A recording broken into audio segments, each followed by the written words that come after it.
Hoje é uma data muito, muito, muito especial para mim, para todas as pessoas convidadas. Cada um de vocês, cada uma de vocês é uma pessoa fundamental nesse processo. Hoje a gente abre Homem Fruto, Homem Mato, que é a minha mais recente exposição de artes plásticas. Esse é um projeto que foi financiado pela Lei Paulo Gustavo, de Incentivo à Cultura do Estado. E a gente preparou com muito carinho uma programação que tinha o propósito de ser mais que uma simples abertura. A palavra simples já não cabia, né, em relação à abertura dessa exposição. Tudo que a gente preparasse, eu tenho certeza que seria de uma grandiosidade muito significativa para a população transmasculina, especialmente aqui em Mato Grosso. E essa mesa, Arte como Sustentabilidades Trans, faz parte desse grandioso projeto de fomento à visibilidade de pessoas trans, sobretudo de pessoas transmasculinas, mas não só, porque eu fiz convites maravilhosos a duas grandes amigas, as duas grandes pessoas que eu admiro, que eu acompanho. Uma delas é a Alicia Nayumi, e a outra, Andrea Kiga, que eu convido as minhas irmãs agora a se juntarem a mim aqui na mesa, por favor. E as pessoas presentes, uma salva de palmas, as minhas convidadas, por gentileza.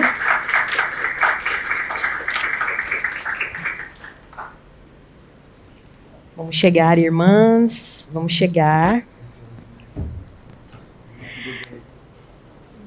Fiquem à vontade. O Musear tem sido... Gente, essa mesa, na verdade, ela tem o propósito de ser uma coisa mais no sentido de uma roda de conversa. Estamos aqui nessa formação da mesa, porque esse espaço de formalidade também é importante para nós. E uma vez que a gente tem essa oportunidade, eu sou a pessoa que acredita que é importante que a gente usufrua dos instrumentos que nós temos para ocuparmos os espaços. Então, é por isso que nós estamos aqui, nesse lugar, nessa formação, nessa condição de formalidade. Mas a conversa é para ser uma coisa mais fluida, é para ser uma coisa mais tranquila, onde a gente vai compartilhar com vocês a nossa experiência como pessoas trans e artistas, e como a gente tem sobrevivido, enfim, vivido a nossa trajetória de transição de gênero nesse estado, diante de todas as nossas dificuldades. Então, fiquem à vontade para, inclusive, irem pensando em perguntas e coisas que vocês podem trocar com a gente daqui a pouco. A Alicia Nayumi veio especialmente de Primavera do Leste para estar conosco. Ela é atriz, performer, artista visual e drag queen, bailarina, caracterizadora e empreendedora, através do ateliê Distrito Anayumi. Também é dramaturga e poeta, formada através do sistema Faces de ensino, lá em Primavera. Circulou com o espetáculo Alice, pelo Sesc Amazônia das Artes e pelo PROAC MT.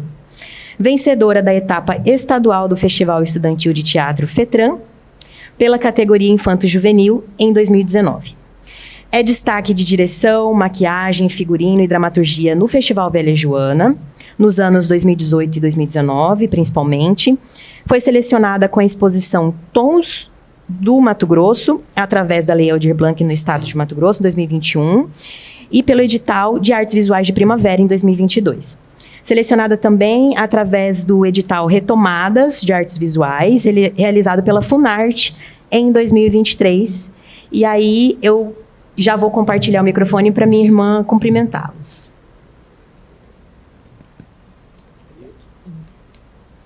Oi. Primeiro, olá, boa tarde. Queria agradecer a presença de vocês aqui, agradecer o Sol. A gente se conectou assim através da arte e foi um dos casos de amor à primeira vista, assim. A gente segue juntos nessa nossa jornada de arte e vida e para mim é muito precioso, assim, quando contextualizando, né, vindo do interior do Mato Grosso, numa realidade em que em muitos momentos a gente não tem referências próximas, com corporidades próximas às nossas. Então, essa relação que a gente estabelece é muito rica, é lindo, assim. A gente conseguir realmente perceber a potência um do outro e isso surgir também junto com o afeto, sabe?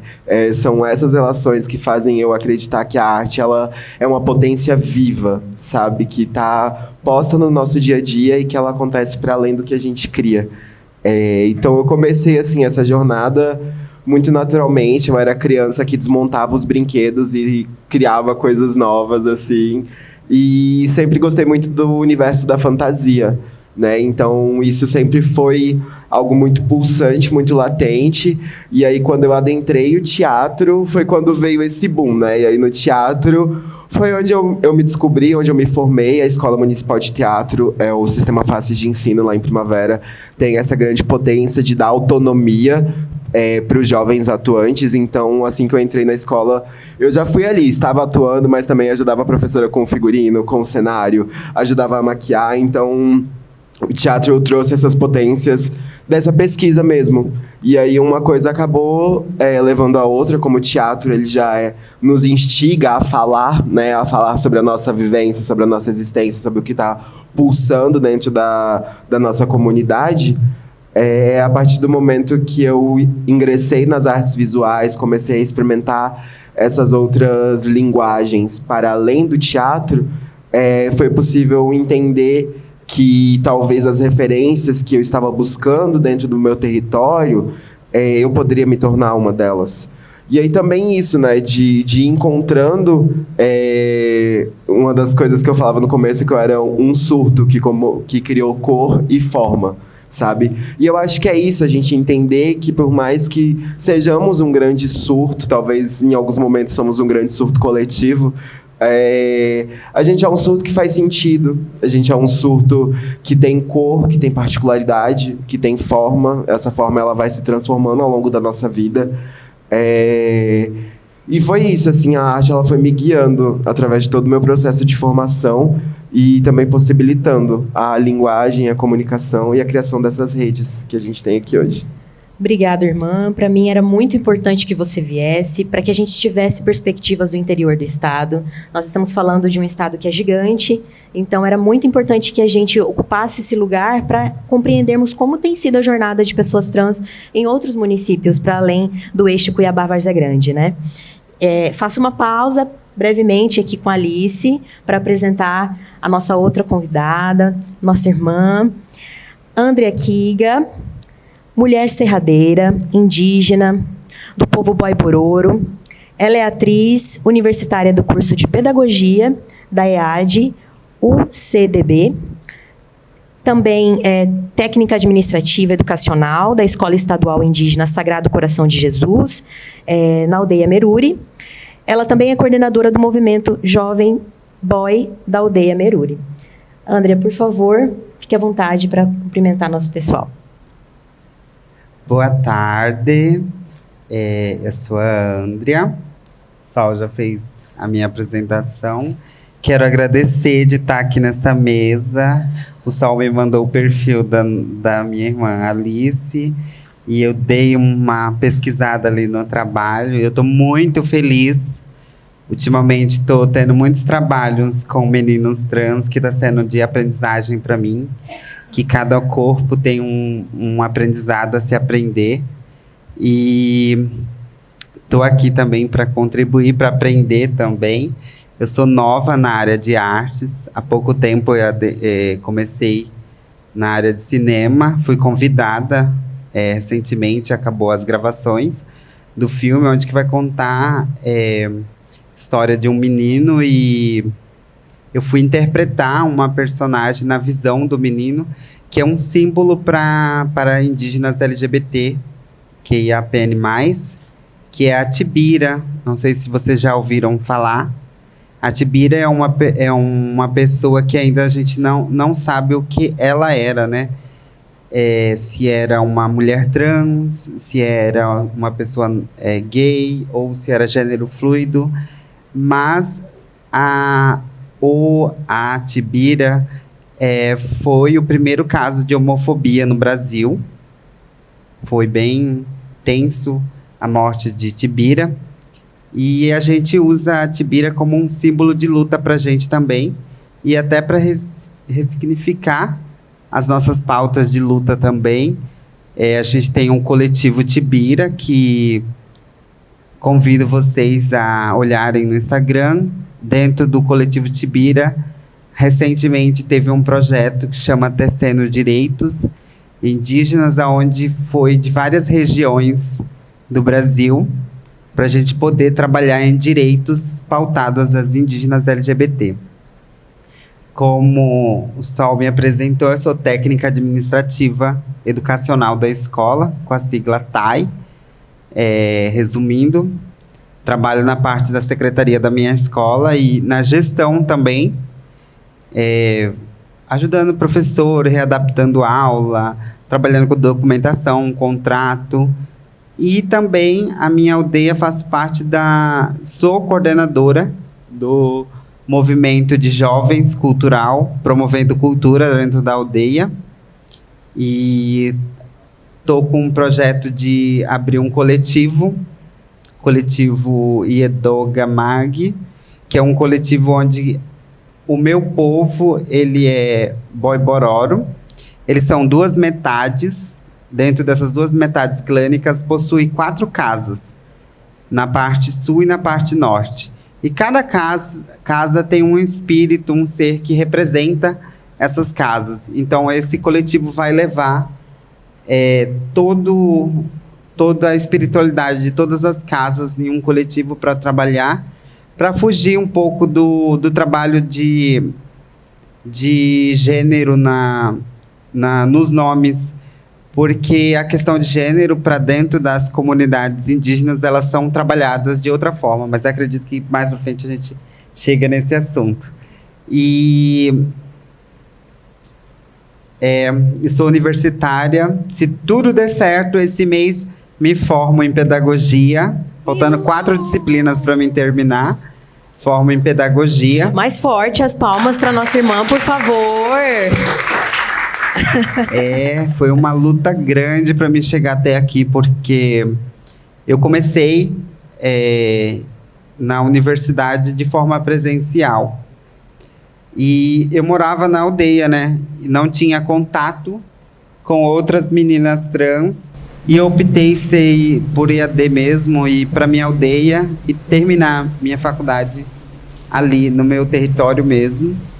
E quando eu me sentisse mais forte, mais preparada, ia para o mundo para lutar por direitos de indígenas LGBTQIAPN+, também, nas aldeias, não só a minha, do povo Boibororo, como qualquer outro povo, também com as meninas trans, a comunidade LGBTQIA+, da cidade, ser força para elas, porque eu acredito que a gente, indígenas LGBT, a gente tem uma ampla visão a mostrar para a cidade, por conta que, por achar que isso não é natural no nosso povo, é naturalzíssimo isso no nosso povo.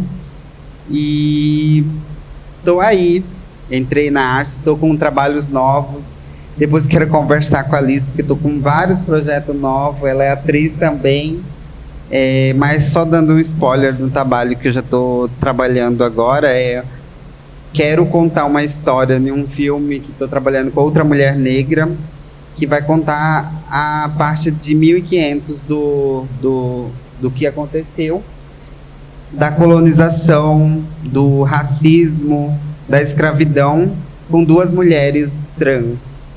Então é um trabalho que pode ser que não saia por agora, a gente vai ter que fazer várias pautas, mas estava em busca de uma atriz, uma atriz negra, e eu olhei o perfil da Alice, já deixo o convite, irmã, se quiser entrar nesse trabalho. A Alice é maravilhosa, nós já desenvolvemos outros trabalhos juntos. Sim, ela é incrível. E aí a gente vai contar como que foi a história, vai contar também das tranças, da apropriação cultural, da colonização. Então tem que trazer todo esse aspecto, e também da religião, como a religião afetou a comunidade indígena também. Então é um dos trabalhos que a gente tem. Eu estava em busca, eu acredito que que... Acredito não, é minha crença, eu acho que é a crença de nós, povos indígenas, que a gente nunca chega em um lugar por acaso. A gente foi destinado para chegar ali, a gente foi destinado a encontrar, a se esbarrar algum momento na vida. Se não foi aqui, a gente ia se esbarrar alguma hora na vida da gente. Com certeza, irmã. É uma honra te ouvir, é um prazer imenso te encontrar. A gente se conheceu, né, nas redes sociais e eu também acredito que foi uma sorte, uma condição do universo a gente ter conseguido conciliar a sua vinda para Cuiabá com essa mesa. E aí eu quero fazer uma proposta para vocês duas, da gente ir intercalando. Eu posso fazer uma pergunta para a Andrea responde, aí eu faço uma pergunta para a Alice responde, e assim a gente vai intercalando. E no final a gente abre também para perguntas que o pessoal tiver, dúvidas que as pessoas quiserem aproveitar para conversar com a gente. Pode ser? Então eu começo com a Andrea. Nesse ano, nós recebemos aqui na UFMT o acampamento Terra Livre, né, o ATL, e eu tive a oportunidade de estar em campo, conversar com algumas pessoas, conversei bastante com o Seba também, sobre perspectivas de gênero em outras etnias, e a gente estava conversando exatamente sobre aquele momento, eu imagino que você deve ter visto, em que algumas pessoas da juventude de algumas juventudes indígenas se reuniram para fazer um vídeo de manifesto sobre serem pessoas LGBT e indígenas. E aí esse vídeo foi publicado, ele não foi muito bem recebido por muitas pessoas, e a gente estava conversando sobre como cada etnia entende a existência de pessoas trans. Um pouco depois, a gente recebeu, na reunião equatorial de antropologia, outra Kiga, né? Outra Kiga Boy, que é doutoranda em antropologia social lá pela UFG, e ela está pesquisando exatamente a Azimedo Aredo, né? Se eu não me engano.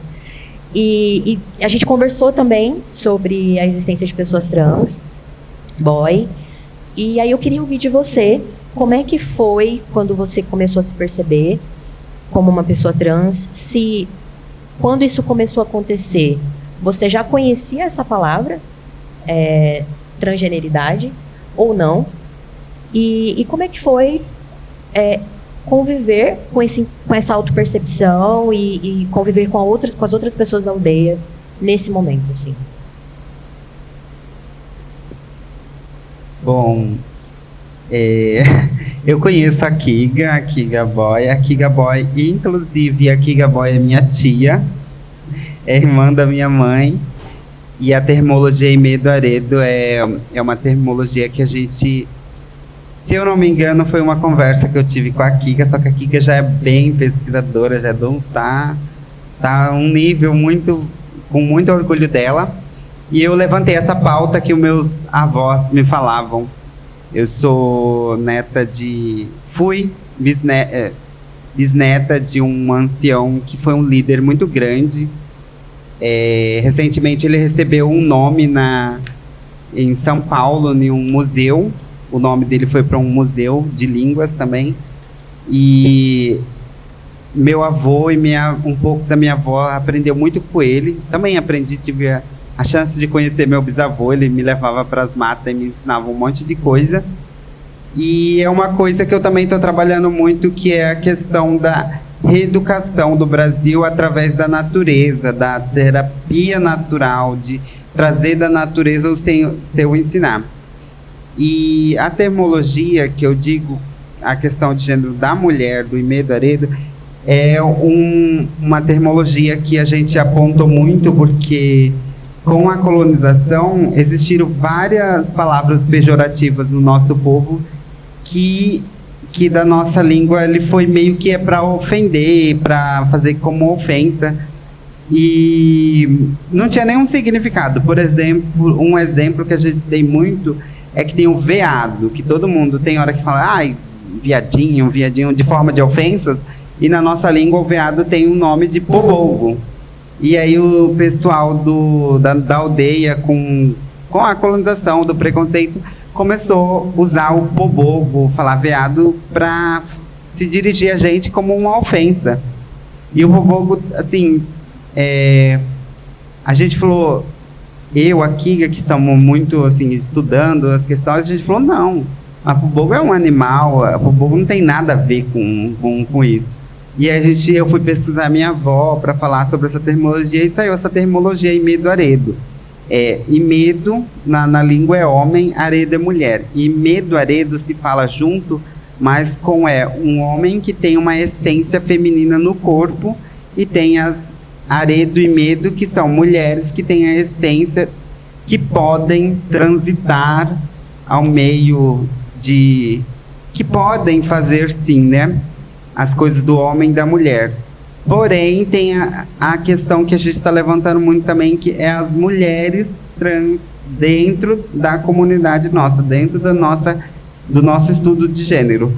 Porque, recentemente, teve um ritual chamado Ritual do Funeral, e não sei se vocês conhecem, é um ritual muito prolongado, dura meses o ritual, e acontece várias danças, vários papéis, e lá onde a gente usou um meio de estudo para também trabalhar a questão do machismo, do feminismo, porque não tem o machismo, o feminismo, ele deve ser que tenha dentro do povo, mas é de uma outra forma, porque dentro da classificação da cosmologia do nosso povo, existe uma parte que é para os homens fazer, existe uma parte que é para as mulheres fazer. E tem pessoas que o Imedo Aredo entra assim, naquela parte que ele acessa esses dois. O meu povo é carregado muito forte do ensino com espíritos. E aí o Imedo Aredo, ele consegue cessar essa parte, ter essa parte dos dois espíritos habitando no corpo. Eu acho que desde criança, pegando sua fala, tem uma fala minha que eu falo bem assim. Desde criança eu sempre me perguntei o porquê que um espírito feminino nasceu em um corpo masculino. Mas me conformo porque eu acredito e sei que a natureza nunca cria um ser sem um porquê. Ela sempre tem um porquê, porque ela criou aquele ser. E aí nessa fala eu falo assim, um espírito feminino que habita dentro de um corpo masculino. Eu conheço os Imedos, Imedo Aredo e Aredo Imedo. Só que para nós, Boi Bororo, as mulheres trans, a terminologia mulher trans, não tem mulher trans no nosso povo. Existem mulheres como qualquer outras mulheres. Então, eu e mais outra menina tem as Imedo Aredo, que assim, pode ser considerado como mulheres trans aqui na classificação nossa, na cidade, na linguagem branca, perdão, usar essa terminologia, mas na nossa língua as mulheres trans não existem, existem mulheres. Eu sou uma mulher, uma Aredo como outras, e o nosso povo é matrilinear, e tudo que for vir de mim, independente se eu adotar tudo, quando eu ter um filho, vai vir de mim, por ser um povo matrilinear. Então o nosso povo vem da mulher, então vem de mim. E a terminologia que a gente discutiu para trabalhar é porque é para ajudar a desfazer o que a colonização trouxe, que é o preconceito, tudo isso que traz, e para não correr risco de chegar, como acontece com nós aqui fora, acontecer com a gente ali dentro da aldeia. Para não chegar a gente um dia receber um noticiário de que uma Imedo Aredo ou uma Aredo ou uma mulher trans, para ficar mais claro, morrer dentro do seu povo. Então a gente está fazendo esse trabalho. Eu acho que também é isso que também trouxe o nosso coletivo. Tem um coletivo posso falar? Tem um coletivo em construção ainda, aqui do Centro-Oeste, né? Do estado de Mato Grosso, para a gente poder trabalhar com as indígenas LGBTQIAPN+, sobre direitos. Porque sim, por conta da colonização, tem muitas de nós que estão sendo privadas dentro dos seus povos, E isso não pode acontecer porque se ela nasceu dentro daquela cultura, ela pertence culturalmente àquele povo. Ela recebeu aquilo. Então ela não pode ser expulsa do seu povo porque ela é o que ela é.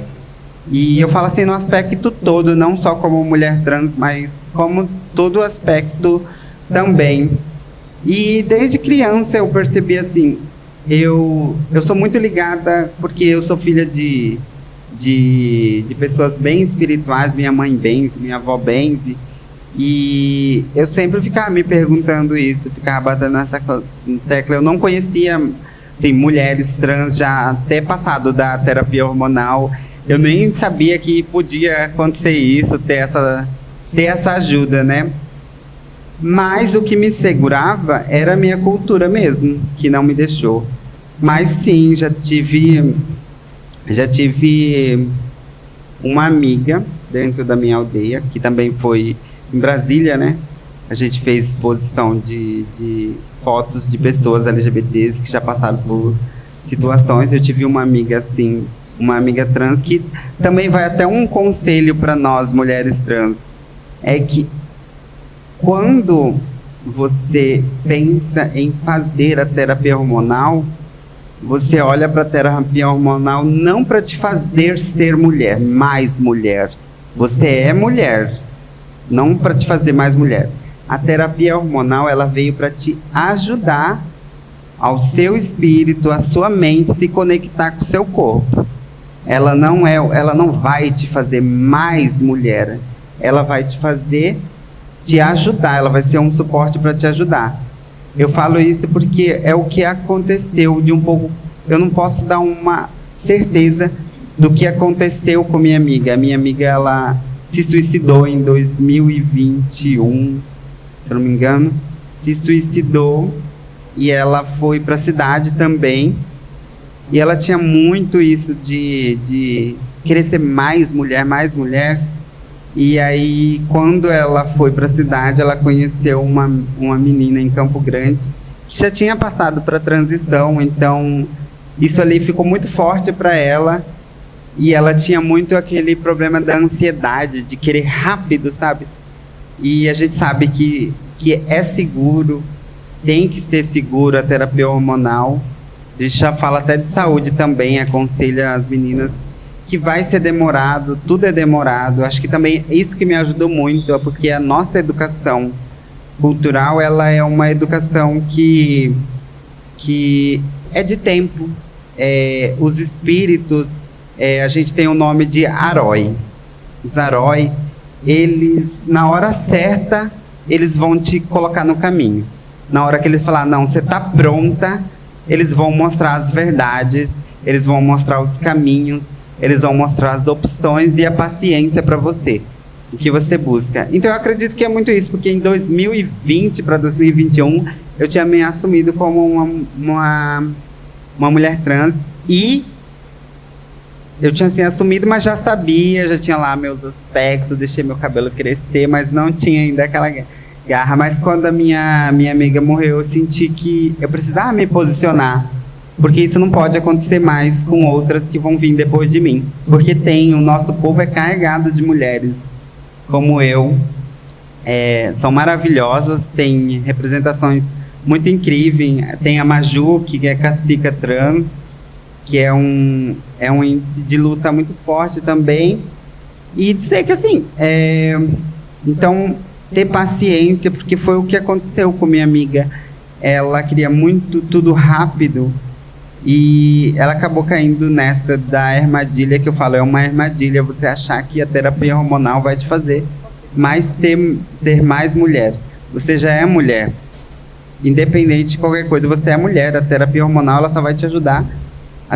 E assumir, eu acho que eu arrisquei começar a terapia hormonal no final do ano passado. E aí esse ano eu deixei paciência, estudei, vi, falei, será que é o que eu quero? Será que é? Será que não é? Fiquei com a pergunta. E deixei com o tempo, com os meus espíritos para dizer. E aí quando eu falei, não, agora eu quero, eu senti que eu tô pronta. Tudo foi tão fácil, sabe? Tão fácil para mim chegar até onde que eu cheguei. eu vim para Cuiabá, acho que em quarta-feira, eu fiz minha última consulta com o endocrinologista que passou o tipo de hormônio que eu vou usar na minha terapia hormonal. E eu falei com ele, nossa, eu esperei isso desde os meus 12 anos. Eu tive coragem nos meus 21. E os meus 25 para 26 eu estou pronta para fazer o que eu quero, que eu tenho certeza que vai dar certo para mim. Então agora eu tenho a mentalidade de tudo que eu vou passar, de tudo que eu vou, porque vai ser uma nova jornada para mim também. A gente sabe que a terapia hormonal é uma nova jornada para o nosso corpo e a gente vai se descobrir uma nova pessoa também. Então, tenho que estar pronta, tudo, e esperei também finalizar minha faculdade para começar. Eu gosto de pegar etapas por etapas. E aí eu tô aí, aprendendo, ensinando. Eu acho que, como eu sou da parte de educação, eu falo com toda certeza que faço toda a minha trajetória que a educação, ela tá até num grão que você vai plantar. A educação sai até de um grão, ou uma areia caída, um fio de cabelo caindo. Você consegue achar a educação. A educação está em todo lugar. E você reeducar, e ainda mais quando você olha para a natureza. Eu ia trazer um quadro que eu fiz e eu acabei esquecendo, porque eu estou em um outro evento de mulheres indígenas, que vai ter uma preparação sobre ateliê, sobre a mídia digital, como trabalhar a venda dos seus produtos artesanal. E eu ia trazer um quadro onde que tem uma borboleta, e eu peguei as partes da borboleta para fazer um grafismo. Eu estou com um grafismo, ele tem um significado, que é a pegada é um pássaro, eu só estou me esquecendo o nome dele em português. Na minha língua ele chama Parabúria Choreu, essa pinta. E é uma pinta que eu recebo da parte da outra metade clânica, que chama Cherai, da casa aqui, que é do meu pai. Mas eu sou da metade Tugareg, da casa Piboreg, que vem da minha mãe. E a gente sempre tem essa troca da casa. Eu recebi tudo da minha mãe, mas é um orgulho também ter a parte do meu pai em mim também. E eu sempre, assim, gosto sempre de citar, porque é uma parte cultural e também porque eles foram peças fundamentais de força para mim também. Eu acredito que a minha mãe, quando eu saí de casa, ela falou bem assim, faz o que você sabe fazer de melhor, é cativar, é conquistar, é contar a sua verdade. Se você está falando verdade, se vai fazer bem uma pessoa, conta. Agora, se for ela sempre fala, cuidado com a mídia. Você está entrando muito na mídia, então cuidado se tornar ruim. Você usar isso para fazer ruindade. Usa a sua imagem para fazer coisa boa, para ensinar coisa boa. E cativa as pessoas assim. E o meu pai também, porque eu não convivo muito com meu pai, mas quando meu pai me viu a primeira vez, ele falou, independente do que você escolher, eu tô com você. Porque o que você quiser ser é natural. Não tenho nada que falar, não tem nem nada que ninguém pode falar. E na parte da minha mãe eu tenho a Kiga como uma referência para mim também, e faz parte, é uma mulher assim, bem estudiosa. A Kiga, ela me levou em vários eventos, ela que ia me empurrando nas coisas, eu tinha medo de entrar. E aí a Kiga uma vez falou, não, agora é sua vez de ir com suas asas mesmo, vai florir, vai levar suas verdades também, você já está pronta. E eu também tenho uma outra tia por parte do meu pai, que também é uma mulher trans, igual eu também. Ela sempre, quando me via, faz tempo que eu não vejo ela mais, que eles moram em outra aldeia, em outro território, Boi-Bororo também, e a minha tia sempre fala de mim de anjinho. Desde criança sempre falou de mim de anjinho. Então eu tive sempre esse contato. Então, meu amadurecimento com o meu corpo, eu acho que foi a minha cultura mesmo que me ajudou a entender. Já passei, sim, por disforias, que é coisa que é natural acontecer com a gente também, né? Mas aí depois, quando eu comecei mais entender mais o meu povo, a minha cultura, e aí tem isso que as mulheres trans, que somos chamadas nós na cidade, para dentro do nosso povo a gente é uma mulher, como todas as outras mulheres também. Mas acontece sim, gente, acontece algumas coisas que a gente é privada, por certo, algumas outras mulheres, ainda mais ali dentro do meu povo, que é uma coisa que a gente tem que ficar sempre reensinando, porque eu costumo falar que tem 2 pontos para me incitar a falar da missão salesiana da Igreja Católica. Porque tem aquela Igreja Católica que foi lá no começo, quando entrou dentro do nosso povo, e tem a Igreja Católica de hoje. Porque tem a Igreja Católica que lá no começo ela entrou e começou a falar para o nosso povo que mulher tem que ser com homem, homem tem que ser com mulher, e não existe outra forma. Mas também tem a Igreja Católica de hoje, que está fazendo uma boa ação. Tem lá suas desavenças ainda em questão de gênero, que implica um pouco com umas coisas, mas eu acredito que a gente, na luta, a gente já descolonizou muito o nosso povo, e agora a gente tem processo de retomada de várias coisas. Mas a questão do respeito mesmo, a gente já conseguiu, eu acredito que a gente conseguiu conquistar, porque eu e as outras irmãs minhas da aldeia, a gente pratica o ritual sem ser designadas com coisas masculinas. A gente faz nosso papel como homem. Eu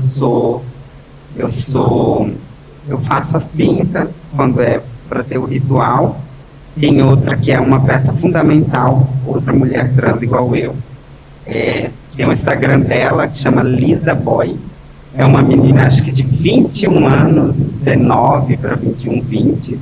Se não me engano, não estou me lembrando da idade dela, mas ela é carregada ancestralmente, assim como se fosse uma anciã já pro povo, porque tem um cestário que a gente dança no final do ritual, e que ela vai de aldeia para poder fazer essa cesta, porque essa cesta é principal para que o ritual funerário aconteça, porque é uma parte que vai levar os pertence da pessoa que se foi.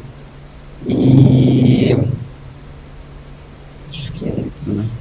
Te ouvindo, eu percebo que a gente tem algumas semelhanças, mas também temos muitas diferenças.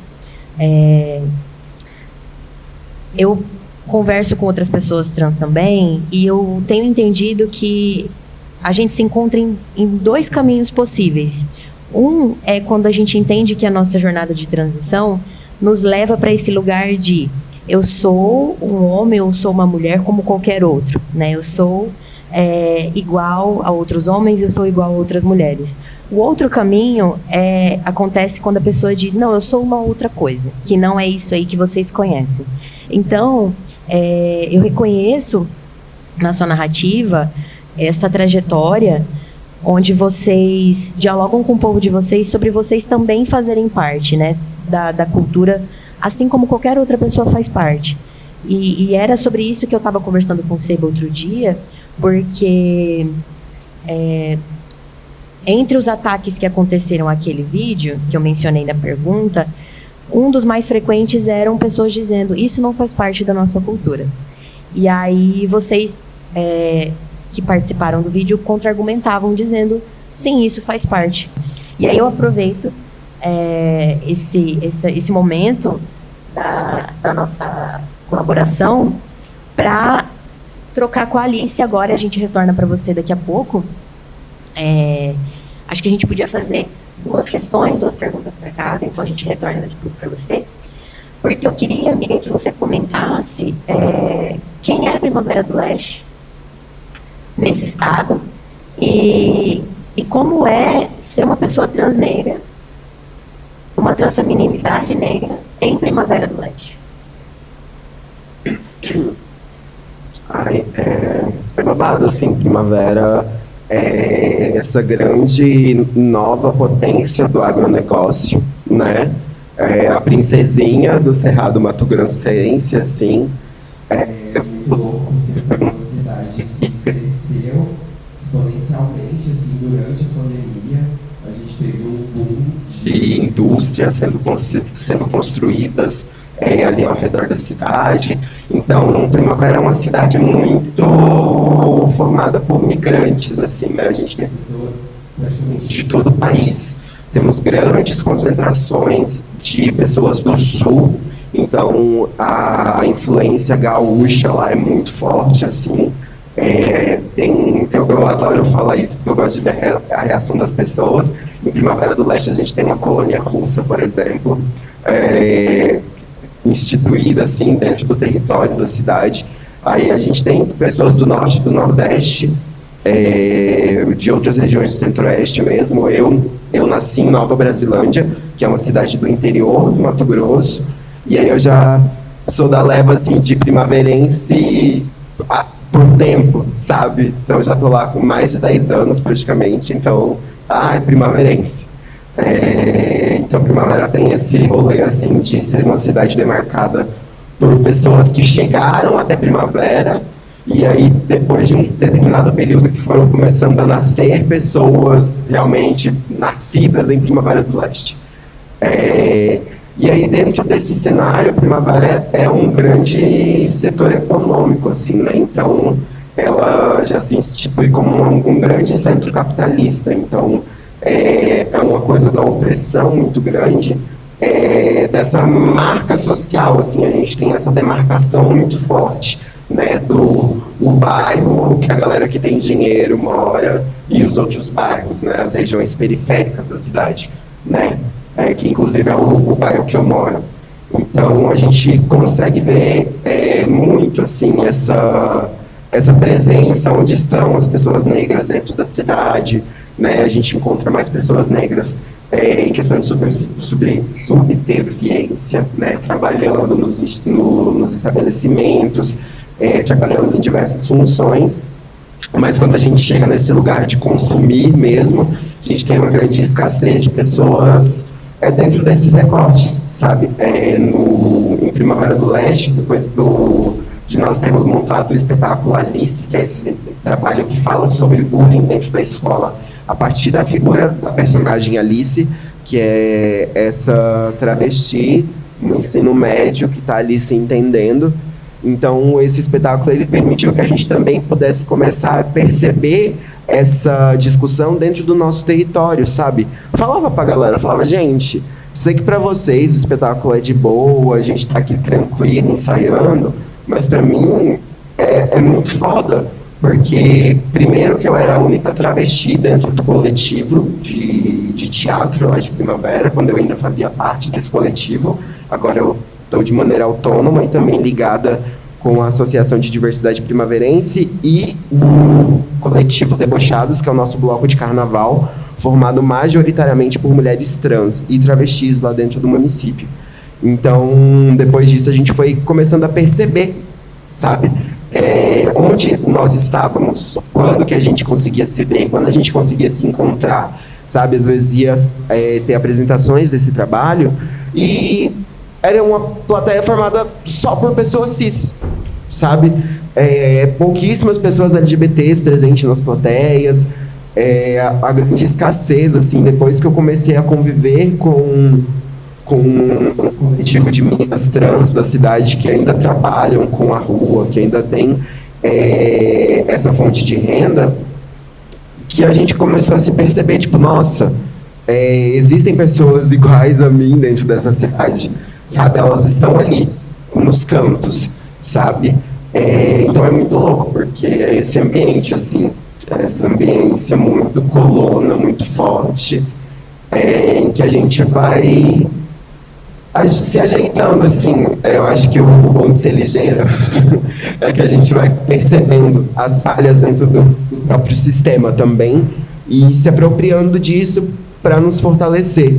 Então, enquanto as pessoas acham que não estão sendo assistidas, é o momento que a gente chega, conversa, traz para perto e aí procura se fortalecer enquanto pequenos coletivos, né? Como eu disse, eu sou um pouco megalomaníaca, então eu tô assim, em coletivos de teatro, coletivos de artes visuais, coletivos de movimento social, coletivo de carnaval, coletivo da ballroom. Então eu tô em várias frentes diferentes, assim, para realmente fazer esse agrupamento, porque a gente se sente realmente muito solitário dentro do interior, assim.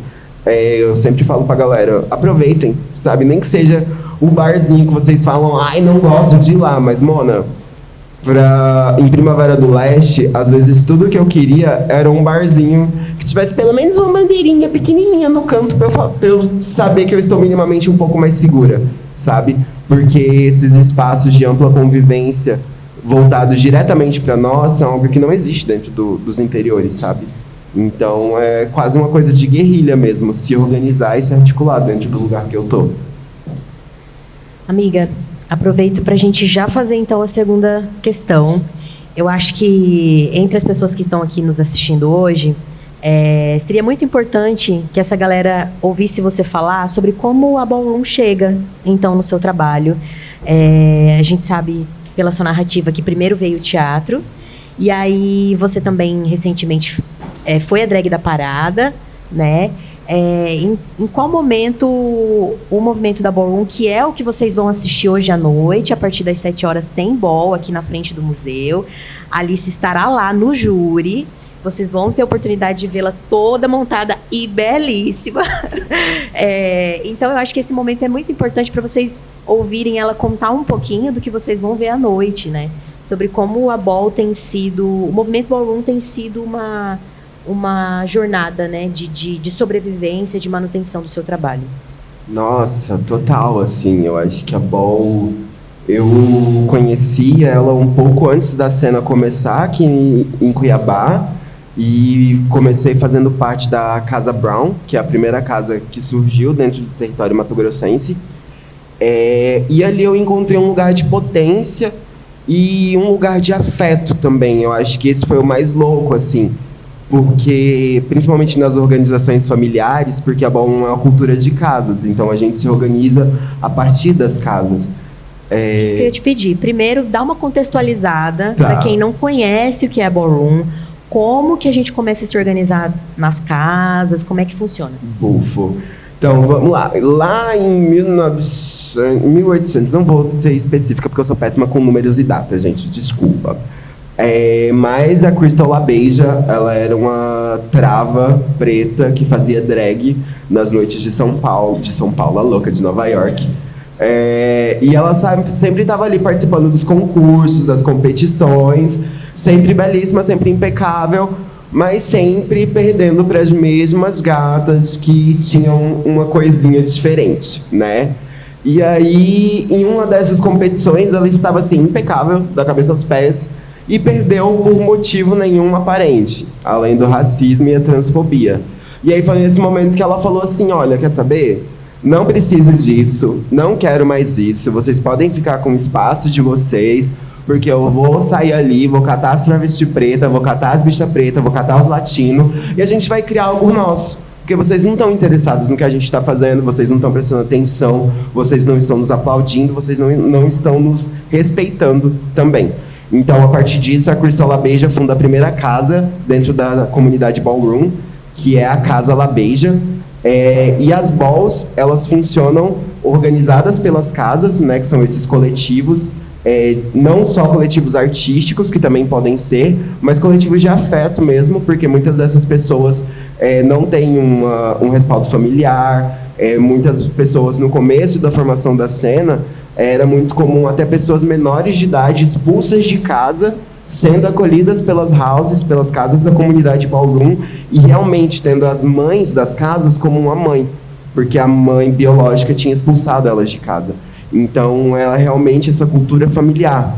E aí, a partir disso, elas começaram a fazer essas competições voltadas para essa comunidade. Então, a gente tinha as categorias de dança, a gente tem as categorias estéticas, a gente tem as categorias performáticas, comportamentais, diversas categorias diferentes que tinham com a função de trazer realmente essas pessoas trans, latinas, pretas, periféricas, pessoas com deficiência, todos esses diversos recortes diferentes para esse lugar do protagonismo, para esse lugar de elas poderem competir livremente entre si de uma maneira mais justa, porque também seriam pessoas iguais a elas que estariam ali avaliando e ditando esse tom, sabe? Então eu conheci a comunidade sabendo dessa história, entendendo que era essa magnitude assim de abraçar a minha identidade e abraçar a pessoa que eu sou, sabe? É muito louco porque na Ballroom a gente exalta as identidades, né? As travestis são as femme queens da cena. E é muito louco porque a gente vai gritar por você ser uma trava, mas a gente vai gritar por você estar apresentando o que você está apresentando, sabe? Então, acho que quando você fala de humanidade, eu sinto que a Ballroom me deu a minha humanidade. Sabe, a minha relação com a Mother Ali, que foi a pessoa que me introduziu na cena e na comunidade. Hoje eu sou Mother da Casa Solari e a Mother Brown continua sendo a minha mãe, porque foi essa relação que a gente estabeleceu, sabe? A gente se fortalecer. E às vezes a gente não precisa nem falar nada. Tipo, tá acontecendo algum babadazinho, a gente só olha uma pra outra, tipo, tá se passando. Cuidado.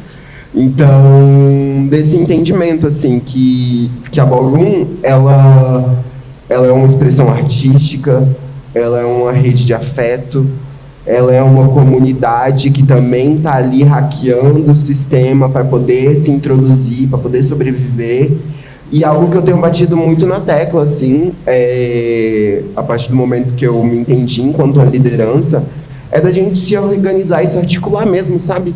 A gente tem poder econômico na nossa mão, a gente tem poder político, e antes mesmo de alguma pessoa de fora querer adentrar o nosso espaço para poder aproveitar de tudo isso, a gente vai se organizar para nós sermos as detentoras do nosso aqué, da nossa visibilidade, do nosso discurso, do nosso corpo, da nossa autonomia.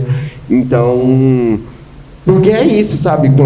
Principalmente que o próximo ano já é um ano político, né? A gente já sabe que vai começar. Eu vejo o coletivo de vocês, eu vejo a Ballroom, mas nunca te vi numa ball. Eu vejo vocês, mas tu nem segue a página da Ballroom MT, sabe?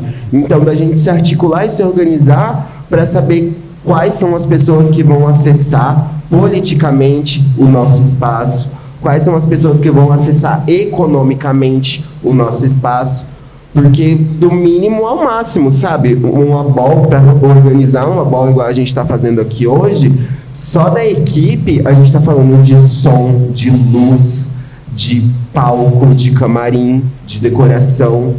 A gente está falando das pessoas que passaram semanas ou meses produzindo uma roupa para poder entrar na hora de se apresentar, produzindo outra roupa para poder caminhar em tal categoria, produzindo outra roupa para poder caminhar em tal categoria.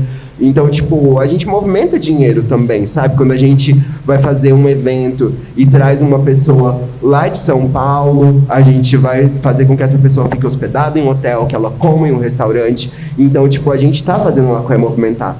Então, antes mesmo da gente esperar que uma pessoa muito bem intencionada e de bom coração, lá de fora, queira fazer essa ponte, a gente já vai estar muito bem organizado, muito bem estruturado, entendendo o que vamos precisar e o que a pessoa vai oferecer, para não ser essa troca injusta de a gente vai entregar e vocês vão devolver, sabe? Então, tá indo assim. E é por isso também que a gente convive se chamando de irmã, de irmãs, porque hoje a Alice é uma mother, né? Ela fundou a House of Solari, a Casa de Solari, porque é assim que ela está fazendo questão de nomear a casa. E foi a Alice que não só estabeleceu esse lugar de lideranças mato-grossenses que tem inclusive viajado para outros estados do Brasil e tem viajado para fora do Brasil em grandes movimentações da Ballroom, mas também que pensou as categorias que vocês vão contemplar, que vocês vão assistir hoje, mais tarde, para quem nunca teve, por exemplo, a oportunidade de assistir uma ball. Vocês vão ter esse privilégio dentro dos privilégios que vocês já têm, né? De receberem essa movimentação aqui dentro da universidade. Nós nos dedicamos para que isso acontecesse aqui. A Ballroom, como a Alice comentou, não tem um lugar fixo para acontecer, mas ela não aconteceria dentro de um espaço acadêmico, ela aconteceria em outros lugares. E tem acontecido balls o ano todo, que vocês podem participar, que vocês podem conhecer em outros lugares, com balls com duração muito maior, com 10 categorias, com várias categorias. Então, como a Alice disse, as pessoas se dedicam entre uma ball e outra para caminharem nessas categorias, porque também é um espaço de competição, e tem muita dedicação em tudo que as pessoas fazem, para produzir um look, para criar o conceito de uma categoria, para nomear essa categoria, para descrevê-la, o que tem que ter, né, entre essas pessoas que vão participar, o que elas têm que cumprir como uma exigência dessas categorias.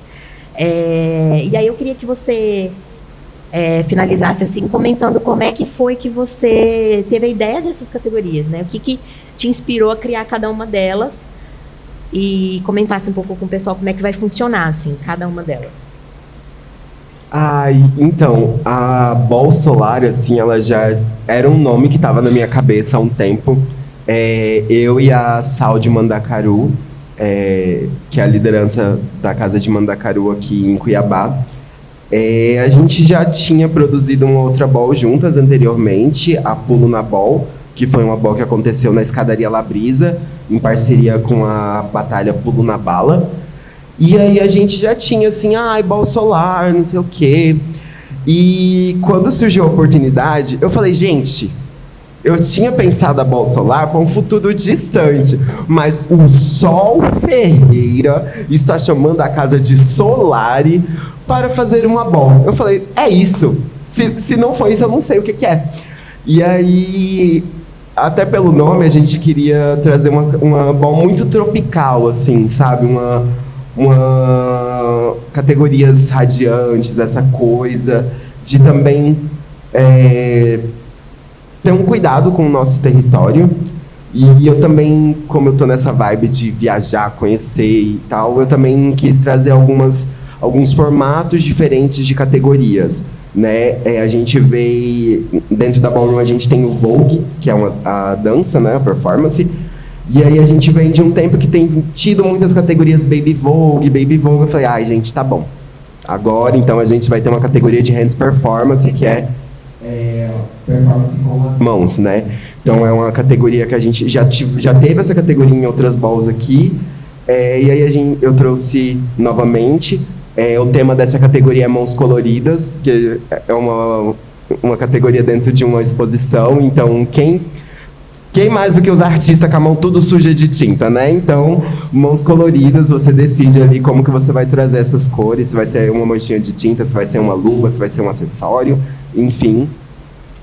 Nós temos a categoria de corpo, para pessoas gordas, Big Body, que normalmente temos essa categoria muito voltada para as pessoas da musculação, esse background assim de corpos mais slim. E aí normalmente é assim que dentro dessa organização, né? Porque essa categoria ela pode, enfim, tem vários recortes. Pode ser, eles dividem assim, tipo corpo de modelo, corpo grande, corpo musculoso, corpo iluminado. Então a gente quis trazer o corpo gordo também, lembrando da nossa saudosíssima Randy. É uma pessoa muito importante para nossa cena. Tive o grande prazer de conhecê-la lá em Primavera do Leste, inclusive. Então também é uma forma da gente mostrar um pouco de pluralidade, assim, tomar realmente cuidado. Eu acho que quando a gente é um coletivo que trabalha com tantas dissidências e tantas pessoas diversas, a gente sempre... eu acho que a gente falha no cuidado, sabe? Então, eu também tentei pensar um pouco de expandir o que a gente está propondo enquanto diversidade, enquanto autonomia desses outros corpos, sabe? Porque na BOL a gente tem as categorias clássicas, né? Que tem vários conceitos clássicos, só para o pessoal entender mais um pouco. Mas aí, a partir das categorias clássicas, foram sendo desenvolvidas outras questões, outras nomenclaturas. Então, hoje, na cena nacional, a gente tem categorias nacionais que se repetem em todos os estados, digamos assim. E nós também temos categorias locais. Por exemplo, aqui em Mato Grosso, a gente tem a Tag Team Lambadão, que é uma categoria onde as pessoas dançam lambadão. E aí o júri, enfim, vai dizer quem é que vai vencer. Dentro disso que você está falando, né? As casas têm essa liberdade de, a partir dos conceitos clássicos, das categorias clássicas, criar elementos que as pessoas vão trazer. Um desses elementos, como a Alice comentou, são as mãos coloridas. E aí a pessoa usa da criatividade dela para decidir como que ela vai trazer essas mãos coloridas. Pode ser luvas, pode ser as mãos literalmente pintadas de tinta. E aí cada pessoa tem 10 segundos para caminhar e a gente chega na pessoa que vence. E aí a pessoa que vence ganha um Grand Prize, ganha um GP nos termos clássicos de Nova York. E aí foi mais ou menos assim, né, que você foi criando a partir das categorias clássicas, é isso? A maioria delas são categorias de base, assim, até a gente ia trazer Tag Team Lambadão, só que já teve Tag Team Lambadão em uma BOL anterior, e na BOL vai ter uma BOL na Pop House semana que vem, já vai ter Tag Team Lambadão novamente, então eu falei, vai ficar muita coisa, gente, vamos diversificar. Muito requisitada. E aí, mas foi realmente a partir dessas categorias. A gente tem esse respeito também, porque é uma cultura que ela vem de fora, né? Ela não é nossa, assim. A gente está se introduzindo, conseguiu desenvolver a cena ballroom em outros territórios, mas ela surge nos Estados Unidos, lá em Nova York. Então, a gente tem esse cuidado. Algumas categorias a gente não vai mudar, sabe? Tem algumas categorias que são lá, tipo, primeira categoria que surgiu na Ballroom, mano. Não vai ser eu aqui no interior do Mato Grosso que vou tentar mexer nisso, sabe? Então a gente tomou esse cuidado também, mas aí é isso que você disse, tem algumas categorias que a gente consegue trazer conceitos a partir da regionalidade, a gente consegue criar categorias novas a partir da regionalidade também, que é muito legal. Além da Tag Team Lambadão, no Brasil a gente tem categoria de brega funk, a gente tem categoria de megão, categoria de passinho, categoria, sabe? Então é muito legal perceber como que a Ballroom, ela também abraça o território que a gente está inserido, sabe? Isso também é levado em consideração, porque é isso, a Ballroom, ela fala com pessoas, então as pessoas estão em territórios. Então tudo isso é uma grande rede, uma grande linguagem que a gente vai juntando, vai aglutinando para construir a Ballroom do jeito que ela é fundamentada dentro do nosso território. Obrigado, Alice. Vou retornar para a Andrea. Uma das propostas dessa mesa era que a gente exatamente falasse sobre arte, sobre como cada um de nós temos nos encontrado artisticamente. Então, Andrea, eu queria que você comentasse como é que foi se desenvolvendo a sua relação com o seu trabalho artístico, como é que você começa a atuar e como é que foi a experiência de ter participado do filme? Eu tenho a presença com a arte já da arte do artesanato, artesanal. Sou filha de artesã também, a minha mãe. Tenho muito orgulho de falar que o que me criou foi a arte dos artesãos, porque a minha mãe, ela não tinha emprego, e desde agora sim ela tem um emprego, mas desde a minha infância ela me criou com venda de artesanato, produzindo a arte do artesanato, que me criou e eu cresci. Hoje tenho essa arte, não sou artesã, tentei, só que eu não consigo, não é a minha área muito, mas eu sou artística, num ponto de trabalhar mesmo com a arte, desenvolver. Eu sempre fiquei mais na parte de produzir, eu sou mais produtora para produzir arte, de desenvolver uma peça de teatro, de trabalhar uma peça de teatro, de conduzir uma parte artística que a gente pode trabalhar em outro, mas ainda nunca foi desenvolver, eu nunca fui de desenvolver a arte em mim. Mas a arte do cinema já é uma coisa assim que eu queria muito, muito, muito. Eu acho que quando eu recebi o convite para interpretar uma personagem, eu já sabia da personagem, porém eu fiquei muito feliz. Falei, nossa, a minha vontade é entrar ser artista, mas fazer filmes, atuar, trazer assim essa visão que eu tenho pro filme. E foi todo um preparatório, porque na personagem eu tinha que trabalhar muito a linguagem do olhar, eu tinha que expressar, que é uma parte muito difícil para a parte teatral, para o cinema, é você falar com o seu olhar, né? Seu olhar precisa falar na tela, você precisa mostrar a sua fala. E também foi uma forma de trabalhar muita coisa em mim também, que quando me convidaram, agora eu tô com uma extensão de cílios, e quando eu fui chamada, eu queria fazer a extensão de cílios, e falaram, não, a gente quer você um pouco mais natural, para trazer essa essência, sabe? Para trazer essa essência do seu eu na tela. Mas ele falou, não que a gente é contra você colocar nada, não é o produtor, né? Que o produtor também é um homem, ele é gay, ele é homossexual, ele é o nosso produtor que dirigiu. E aí ele falou, é porque eu quero trazer essa essência mais natural de te ver. Ele me perguntou, tá, na vida da arte, você vai aprender muito, que ele me ensinou isso mesmo. Vai depender do papel que você vai atuar, de quem você vai interpretar. Se você quer entrar nessa área, você fica ciente que uma hora uma personagem vai precisar que você corte seu cabelo, uma parte que você vai precisar que você faz tantas coisas, mas se você sente paixão de atuar, é isso que você tem que estar preparada. E aí eu falei, tá bom, que me ajudou muito, porque, nossa, eu gosto de maquiagem, eu gosto muito de maquiar. E eu exagero, às vezes, muito, eu carrego muito o rosto meu com maquiagem, porque falo, não, vou passar aquilo aqui, vou passar aquilo aqui. Eu achei que o filme eu ia precisar usar maquiagem, né? Ele falou, não, você não precisa usar maquiagem no filme. É porque a gente quer trazer essa parte natural, é porque no filme eu tô interpretando uma pessoa que surgiu, porém no filme essa personagem é uma entidade espiritual para essa história, então ela tem uma referência grande, então tem que ter a mais naturalidade espiritualmente da pessoa no filme. E aí então trabalhou muito isso de mim, de também me enxergar, ver eu mesma, sabe, não com uma...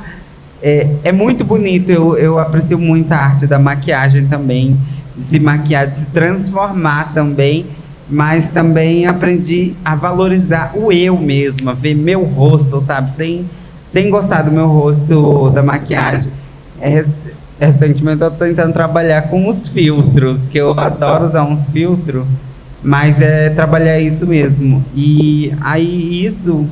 Quando a gente fez esse filme, eu achei que não estava preparada pro tanto que o filme ia dar, a repercussão do filme. Eu não sabia que ia dar tanto repercussão e de repente deu um tanto que eu fui convidada para outros trabalhos e tá aí em desenvolvimento, que eu falei, nossa, que felicidade. Aí tô formando agora em pedagogia e eu tô entrando mais na arte, trabalhando a arte em mim agora. E já tentei ser artista de dança, mas eu não consegui.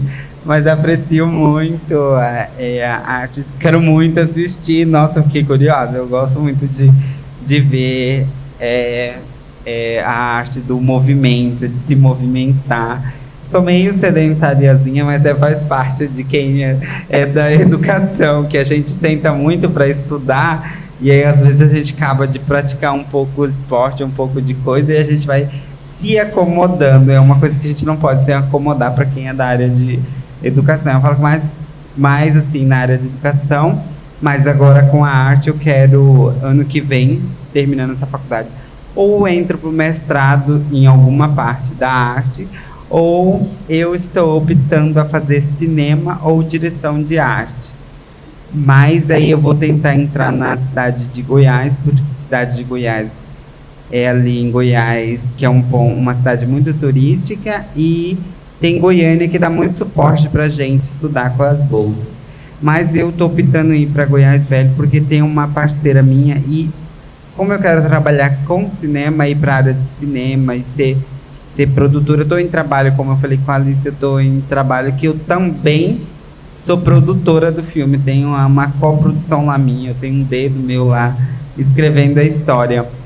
E eu quero morar no cinema por conta morar em Goiás, por conta que Goiás é carregado de cinema, né? De trabalho de cinema. Tem um evento lá que a gente participa muito que chama FICA, que é um evento internacional de cinema.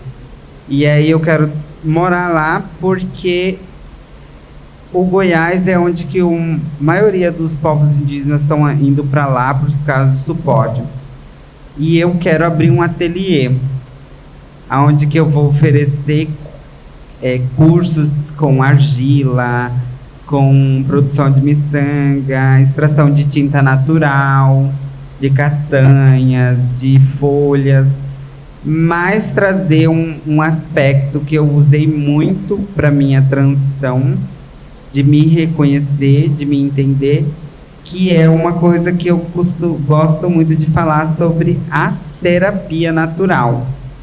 De você fazer uma terapia natural, de você entender tudo com a natureza, através do som. Como eu gosto muito de cinema, o meu ateliê que eu penso é abrir com produção de roupa também. Eu sou boa como eu falei, que eu vou para a direção da arte, de cinema, porque eu sou boa para trabalhar cor, trabalhar produto, de pegar uma peça e olhar, isso aqui.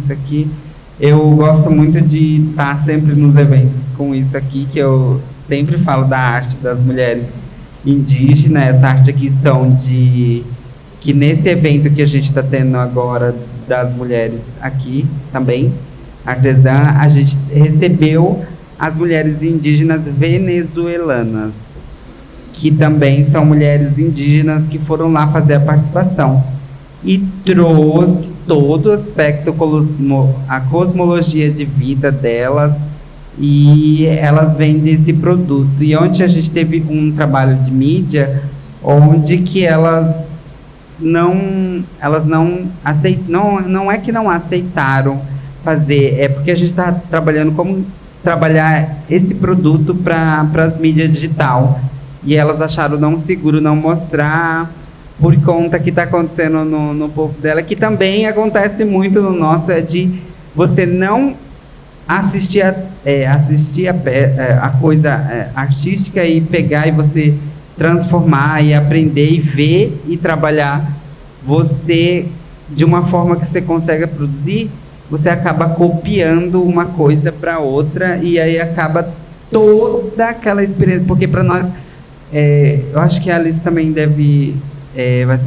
sabe também disso, que para nós que somos artistas, que trabalha com artista, a gente tem uma preparação enorme, a gente que é artista, a gente sabe que a gente prepara um produto, um trabalho, a gente tenta de um jeito, tenta de outro, aí vem uma pessoa e pega aquilo ali do nosso e põe assim, uma cópia, como se não teve aquele sentimento de preparação nossa, coloca como se fosse uma coisa qualquer.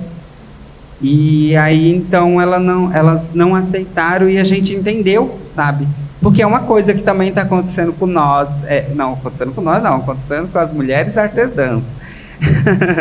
E aí, com a arte agora do filme, foi isso. Foi trabalhar, de trazer. Tem gente que vai ver lá e a gente está pronta para agradar e para não agradar. Para falar. Mas eu estou muito feliz, porque é meu primeiro trabalho. A gente fez um trabalho também com as meninas, na época nós éramos umas meninas trans, hoje já somos mulheres, já temos outros caminhos, outras seguiram.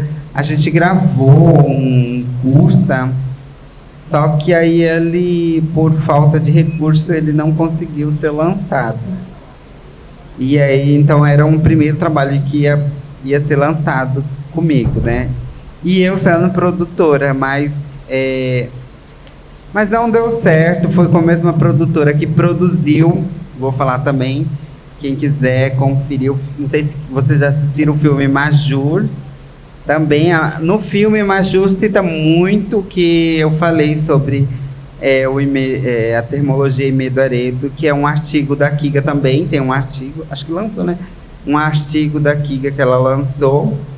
Então, esse filme, acho que a produtora do filme Majur viu que dava para ser trabalhado, ter mais amplitude. Só que por falta de recursos, a gente sabe que no mundo artístico a gente também tem hora que recursos não conseguem fazer nossos trabalhos maravilhosos irem para frente. E aí eu fui, depois de anos tentando, botando minha cara, e eu fui convidada para fazer esse filme. Eu fiquei muito feliz por conta dessa pessoa mesmo, dessa personagem que eu interpretei. Ela tem um marco histórico, tem um livro dela também, é do Joanin, é um indígena. Eu não sei o povo dele, amiga, você sabe? Não é Tupinambá? Não, né? Só não estou lembrada o povo dele, mas ele tem um livro que fala sobre a Tibira, do caso de Tibira. Como? Não entendi, amigo. Aí tem essa peça. E ele também tem uma peça teatral que é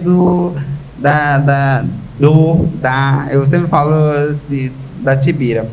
E tem essa peça teatral. E não tinha Tibira no audiovisual.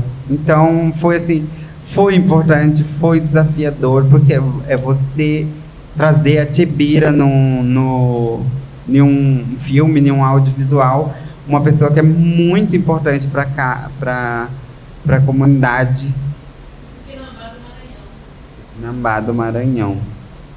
E aí ele tem essa peça teatral que conta sobre Tibira, e também tem um livro também do Tibira, e tem agora eu como Tibira no audiovisual. E aí a Tibira, que a gente costuma falar que é essa personagem, o que eu vou trazer no filme, assim, só um pouco quando sair, vocês assistirem. Tibira, para qualquer comunidade LGBT, na visão desse menino, esse menino é Guarani com Kaiowá, ele trouxe um fragmento do que é Tibira, do corpo Tibira para ele. Como ele vê Tibira, sabe? A gente não conheceu Tibira, a gente não viu foto de Tibira. Mas como que a luta da Tibira é pra gente, como eu vejo ela. Então é esse olhar do menino. E trazer um aspecto que é comum da Tibira, que a gente vê no livro, a gente vê que a Tibira era uma pessoa que tinha cabelos longos, tinha traços femininos, tinha traços masculinos. Então, trazer um pouco disso no filme, sem perder um pouco da essência, mas trazer a visão do povo, desse menino como um menino gay, do povo Guarani, Kaiowá. E então foi um processo em trazer muito, mas a parte mais desafiadora mesmo, trabalhar, que eu assisti muito vídeo, é o trabalho com olhar, é você tentar falar com o seu olho, trazer muito, que usou muito isso nas filmagens, então é você falar com o seu olhar, que foi a parte mais desafiadora comigo, que se deixar eu falar, eu falo no filme inteiro, eu mudo de voz, eu mudo de expressão, eu aprendo, como que fala? Eu não sei falar. Sotaque, eu acho que de escutar eu consigo produzir sotaque, mas falar com o olho para uma pessoa que eu fico sorrindo o tempo inteiro, então falar com o olho foi uma parte difícil para mim também. Mas assim, expressão corporal, eu acho que para você que vai fazer uma arte, produzir, você se conecta a alguma coisa que é inexplicável, você puxa toda... Eu costumo muito falar de espiritualidade, então eu puxo toda a espiritualidade para dentro do meu corpo, para que eu possa expressar. E eu acho que é mesmo também... Eu tive muito essa forte...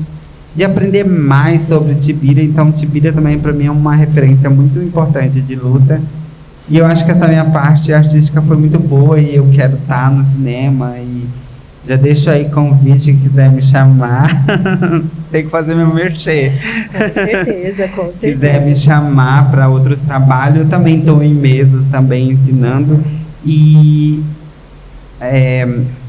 o ponto que eu estou estudando agora, mas é que nem eu falei, da terapia natural, que é vir para as mesas e falar da visão. Tá saindo? Trazer os ensinamentos de forma natural, espiritual e de trabalhar essa experiência espiritual. Tá falhando? Mas eu de ouvir, resumidamente, é um trabalho que eu tô começando a estudar da terapia natural espiritual, de trazer esses ensinamentos. Eu acho que quando você acessa seu espírito, você consegue se libertar de vários padrões, até da ansiedade, da depressão. Você aprende a entrar em caminhos mais limpos, mais abertos para você, quando você acessa.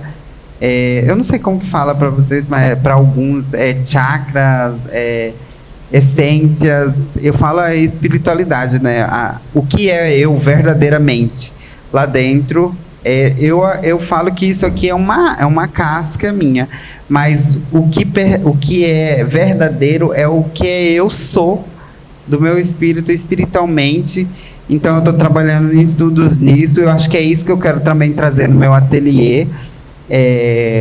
Estou fazendo assim, não quero ir de primeira abrir um ateliê e não conseguir. Eu quero ter um estudo tão grande. Como eu falei para vocês, eu tenho paciência de estudar, de deixo para os meus espíritos que me mostram o caminho. Quando for a hora certa, eles façam tudo acontecer para mim.